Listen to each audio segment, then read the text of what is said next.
Buenas, como habéis podido ver es un esqueje de olmo chino de la variedad Frosty. Es de la poda que hice de rama, creo que pinché unas 5 ramas y ya ha salido uno. Está muy bien, y más si pensamos que esas ramas pues las iba a tirar, y decidí pincharlas y hacer lo mismo que hago con los esquejes de Acerbarmatum. En este caso la poda fue bastante tarde, con lo cual no voy a seguir haciendo lo mismo que hago con los esquejes de Acerbarmatum, que si no salen los vuelvo a poner, que son los esquejes que yo digo siempre reciclados. Y en esta ocasión pues me quedo solamente con este. Como habéis visto tiene una raíz bastante larga y por la parte alta bastante raicilla fina, y no creo que tenga ningún problema para vivir.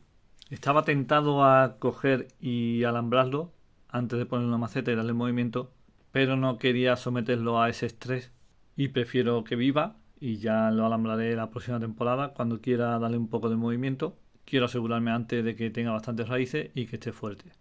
Olmos chino, ya sabéis que no multiplico la variedad normal, el Ulmus parvifolia. Si lo hago con esta variedad, con el Frosty, por lo peculiar que es la hoja, y los otros que tengo los multipliqué haciendo esquejes de raíz. En esta ocasión esquejes de rama, y como veis es un árbol que no tiene problema en multiplicarse de esa manera, o más bien dicho de estas dos maneras. Así que todos los que queráis probar, ya sabéis que ahí tengo los vídeos, y como podéis ver funciona muy bien de las dos maneras, tanto esquejes de raíz como esquejes de rama. Ahora le doy un buen riego, lo coloco ahí con el resto.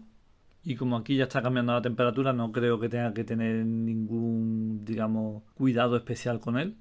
Y esperemos que salga adelante.